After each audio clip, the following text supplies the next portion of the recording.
দেখে না। বলতে বলতে সেও ঘড়ি দেখা ধরল। দেখতে দেখতে একটা ঘড়ি পছন্দ হলো, যেটা কুয়াশারও হলো। ব্যাস, হয়ে গেল। আর কি লাগে এদের ঝগড়া করার উসিলা হিসেবে? এইটুকুই যথেষ্ট। জায়গা ক্ষণ আর মানবে না এখন এরা। দুজনাই ঘড়িটা একসাথে একই সময়ে ধরল। শিশির ভ্রুকুচকে তাকালো, তার থেকে দ্বিগুণ ভ্রুকুচকে কুয়াশা তাকালো। শিশির দাঁত চেপে বলল, কি সমস্যা কি তোর? একইভাবে কুয়াশা বলল, তোমার সমস্যা কি? আমার সমস্যা ঘড়িটা আমি আগেই ধরেছি, আর সেটা এখন তুইও ধরেছিস। আগে না, আমি আগে ধরেছি এবং পছন্দ করেছি। তুমি আমার পছন্দ করা ঘড়ি ধরেছ।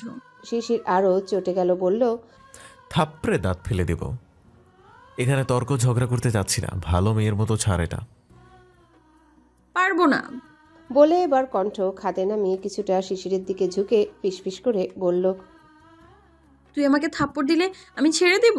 তোর চুলও একটাও রাখবো না, বুনল। তাই বলছি, ছাড়। লেহ, হয়ে গেল। শিশির এবার রাগে দাউ দাউ করে জ্বলে উঠল। ওর মুখে তুই শুনে অতিরিক্ত বেয়াদব হয়ে যাচ্ছে দিন দিন। কুয়াশাকে এত মানুষের সামনে মারতে না পেরে কুয়াশা যে হাত দিয়ে ঘড়িটা ধরে রেখেছে, সে হাতে অতি কৌশলে খামচি দিয়ে ধরল। কুয়াশা চোখ বড় বড় করে তাকালো। মাংস বোধে তুলে নিল এই বুনো ওল। ইস, জ্বলে যাচ্ছে। ভাবতে ভাবতে সেও একইভাবে শিশিরের হাতে খামচি ধরল। শপিং মল তো কি হয়েছে, ছাড় দেবে? কখনো না, একাংশ ছাড় দেবে না। শিশিরও ব্যথা পেল, চিবিয়ে চিবিয়ে বলল, তোর কিন্তু খবর করে ছাড়বো। পাবলিক প্লেসে সিন ক্রিয়েট করবি না বলে দিলাম। এটা আমার আগে পছন্দ হয়েছে। এই বুনলের বাচ্চা, এটা আমার আগে পছন্দ হয়েছে। শিশির চোখ গরম করে তাকালে কুয়াশা আবার বলল, আমি আগে ধরেছি, ছাড়ো তুমি। ওদের এমন ফিসফিস করে ঝগড়া করতে দেখে অবাক চোখে দোকানদার সহ অয়ন তাকিয়ে আছে। অয়ন মনে মনে বলছে, এরা না আবার এখানেই একে অপরকে পেটাতে শুরু করে। মাহিন ইজ্জত সব যাবে এখন।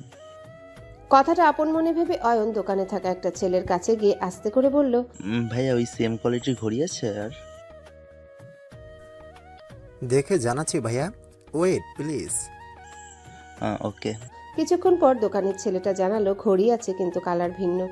ওরা যেটা নিয়ে কাড়াকাড়ি করছে সেটা কফি কালার বেল্টের, আর অন্যটা ব্ল্যাক।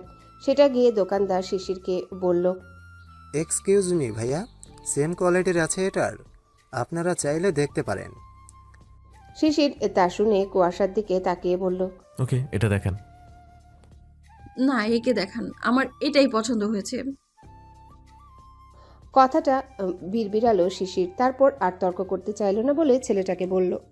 দেখান ওটা। ছেলেটা ঘড়িটা দেখাতেই রাগ হলো। এটা তো ব্ল্যাক বেল্ট। শিশির বলল, এটা তো ব্ল্যাক বেল্ট, আমার কফি বেল্ট লাগবে। ওটার সেম দেখান। সরি ভাইয়া, কফি কালার একটাই আছে। কুয়াশা তা শুনে আনন্দে আটখানা হয়ে গেল। এটা বাড়ি হলে একটু নিচে নিত এতক্ষণ। দাঁত বের করে হেসে ছেলেটাকে বলল, এক্সকিউজ মি ভাইয়া, এটা প্যাকেট করে দিন আমাকে। আর হ্যাঁ, টাকাটা এই ভাইয়ার থেকে নেবেন। শেষ কথাটা শিশিরের উদ্দেশ্যে বলল। শিশির তো গেল আরো রেগে। কত বড় বেহায়া, তার পছন্দের ঘড়িটা নিয়ে আবার তাকেই পেমেন্ট করতে বলছে। বেয়াদব কত প্রকার হলে এমন করতে পারে। চিবিয়ে চিবিয়ে আস্তে করে বলল, আমার ঠেকা পড়েনি, তোকে ঘড়ি কিনে দেবো আমি। তুমি দেবে, আরো তোমার ঘাড় দেবে, তোমারই ঠেকা পড়বে, দেখে নিও। শিশির কুয়াশার কথায় পাত্তা দিল না। সে ছেলেটাকে বলল, এই ঘড়িটা আমাকে প্যাকেট করে দিন, আমার এটা লাগবে। ওকে অন্যটা দিয়ে দেন। জীবনেও না। অয়ন এবার না পেরে বলল, হ্যাঁ শিশির, কি করছো? এটা সিম্পল, ওর পছন্দ হয়েছে, নিক না, তুমি অন্যটা নাও। শিশির এমনিতেই ফেভিকল টাইপের জন্য অতিশয় বিরক্ত এই অয়নের উপর। এখন কুয়াশার হয়ে সাফাই গাইতে দেখে আরো বিরক্ত হলো। শেষমেশ না পেরে শিশির অন্য আরেকটা দেখলো, যেটার বেল্ট কফি কালার। কুয়াশা বিশ্বজয়ের হাসি দিয়ে দোকান থেকে বেরিয়ে এলো ঘড়ি নিয়ে। এদিকে অয়ন ঘড়ি পেমেন্ট করতে গেলে শিশির থামিয়ে দিল, বলল, আমি পেমেন্ট করছি দুটোটি, তোমার দিতে হবে না। আরে না, আমি করছি। এমনিতেই আমি ওকে ওটা গিফট করতে চেয়েছি। অয়ন, অন্য কিছু গিফট করো, সেটা আমার অপ্রকাশ্যে। আমার সামনে আমার বোনের জন্য অন্য কেউ পেমেন্ট করুক, এটা ভালো লাগবে না। আমি কি বোঝাতে চাচ্ছি তুমি নিশ্চয়ই বুঝেছো। এনাফ বুদ্ধিমান তুমি। অয়ন আর কি বলবে, কিছু বলতে পারল না। আসলে এটা ঠিক যে কোনো ভাই নিজের চোখের সামনে অন্য একটা ছেলেকে বোনের সাথে ফ্লার্ট করতে দেখলে কোনো ভাই মেনে নেবে না। যেখানে অয়ন শিশিরের সামনেও একদম চিপকায় থাকছে, আর অয়ন তাদের আত্মীয় বলে অতি কৌশলে কথাগুলো বলে বুঝিয়ে দিল। যতই কুয়াশাকে অপছন্দ করুক, বাবাবিহীন মেয়েটাকে ঘরের বাইরে তাদেরই দায়িত্ব। শিশির নিজে ঘরে যা করার করুক, যা বলার বলুক মেয়েটার সাথে, কিন্তু ঘরের বাইরে নিজের চোখের সামনে এসব মানবে না। অবশেষে কি আর করার, অয়ন চুপ রইল আর শিশির ওর ঘড়ির দাম সহ কুয়াশার ঘড়ির দামও দিল। জীবনে এই প্রথম ইচ্ছে না থাকা সত্ত্বেও সব থেকে অপছন্দের মেয়েটাকেই ঘড়ি কিনে দিতে হলো। কখনো কোনো জিনিস সে কেনে না কুয়াশার জন্য, এই প্রথম। যেখানে কুয়াশাকে সহ্য করতে পারে না সেখানে কিছু কিনে দেওয়ার প্রশ্ন আসে না। তুষার কিনে দেয়। কথায় আছে, ঠেলায় পড়লে বিড়ালও গাছে ওঠে। কেটে গেছে আরও এক সপ্তাহ। এই এক সপ্তাহে সবাই বেশ জমজমাটভাবে বিয়ে এবং ঈদের জন্য প্রস্তুতি নিচ্ছে। শপিং করা, নিজেদের শারীরিক চর্চা, রূপচর্চা, ঘুরতে যাওয়া, প্ল্যানিং সব একদম কনফার্ম করে বসে আছে বাড়ির ছোটরা। মালিথা বাড়িতে যেন 2 সপ্তাহ আগে থেকে ঈদ বিয়ের আমেজ লেগে গেছে। কাজিনরা সকলে মিলে হই হুল্লোড়, আড্ডা, মাস্তি, সকলকে নিয়ে ঘোরাঘুরি একেবারে এলাহি কাণ্ড। ছোটদের এমন আনন্দে মালিথা ভিলার প্রতিটি কোনায় কোনায় প্রাণ সঞ্চার হচ্ছে। সবকিছুর মাঝে শিশির, কুয়াশার ঝগড়া, মারামারি, চুলোচুলি কেউ মিস করেনি। ওদের ঝগড়া সবাই চিপস সহ পপকর্ন নিয়ে এনজয় করেছে বললে ভুল হবে, করে চলেছে সবসময়। সেটা সকলে ফ্রি ডেটা এবং ফ্রি টিকিটে দেখতে পারে। ফ্রি জিনিসটা সকলের আনন্দ দেয়। ফ্রিতে বিনোদন পেলে কি আর কেউ মিস করতে চায়? একদম না, কখনোই মিস করতে চায় না। তাই শিশির, কুয়াশার ঝগড়া, চুলোচুলিও কেউ মিস করে না। বিনা পয়সায় সকলে এনজয় করে। এই কয়দিনে অনি আর অয়ন, শিশির, কুয়াশাকে বেশ ভালোই নাজেহাল করে চলেছে। শিশিরের সেদিনের বলা কথাটা ধরতে পেরে অয়ন অবশ্য এখন জায়গা মেপে কুয়াশার সাথে ফ্লার্ট করে। কুয়াশার ভাইদের সামনে বেশি সুবিধা করতে পারে না।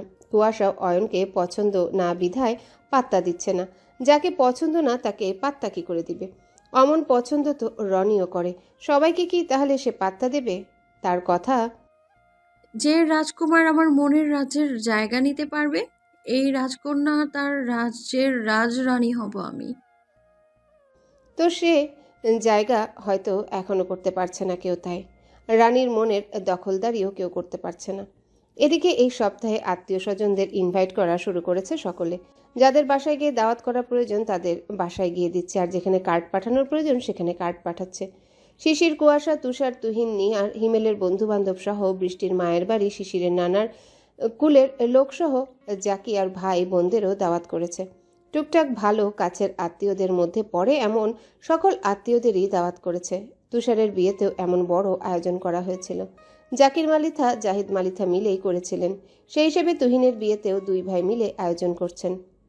এদের বাড়ির এই জিনিসটা খুবই মনোমুগ্ধকর। 3 ভাইয়ের চূড়ান্ত মেলবন্ধন।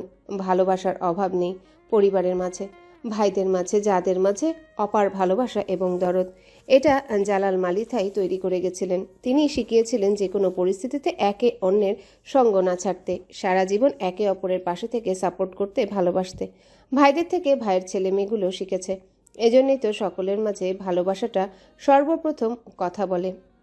আইজ চাঁদরাইত, কাইল ঈদ। গ্রাম্য আঞ্চলিক ভাষায় এটি একটি প্রচলিত কথা। এই চাঁদরাতে যে কত বড় আনন্দ এসে হাতছানি দেয় গ্রামের ছোট বড় ছেলেমেয়েদের কাছে, সেটা শুধু যারা গ্রামে বাস করে তারাই উপভোগ করতে পারে। চাঁদরাতে এ বাড়ি থেকে ও বাড়ি বড় বোন কিংবা পাড়া ঘরে বোন কিংবা অন্যদের থেকে মেহেদি দিয়ে আনন্দ করে ছোটরা বড়রা। একজোট হয়ে পিকনিক করে ছোট বড় সকল প্রকার মানুষ। ঈদের আগের দিন রাত জেগে মেহেদি পড়ে, পিকনিক করে রাত কাবার করে, পরের দিন ঈদ উদযাপন করে।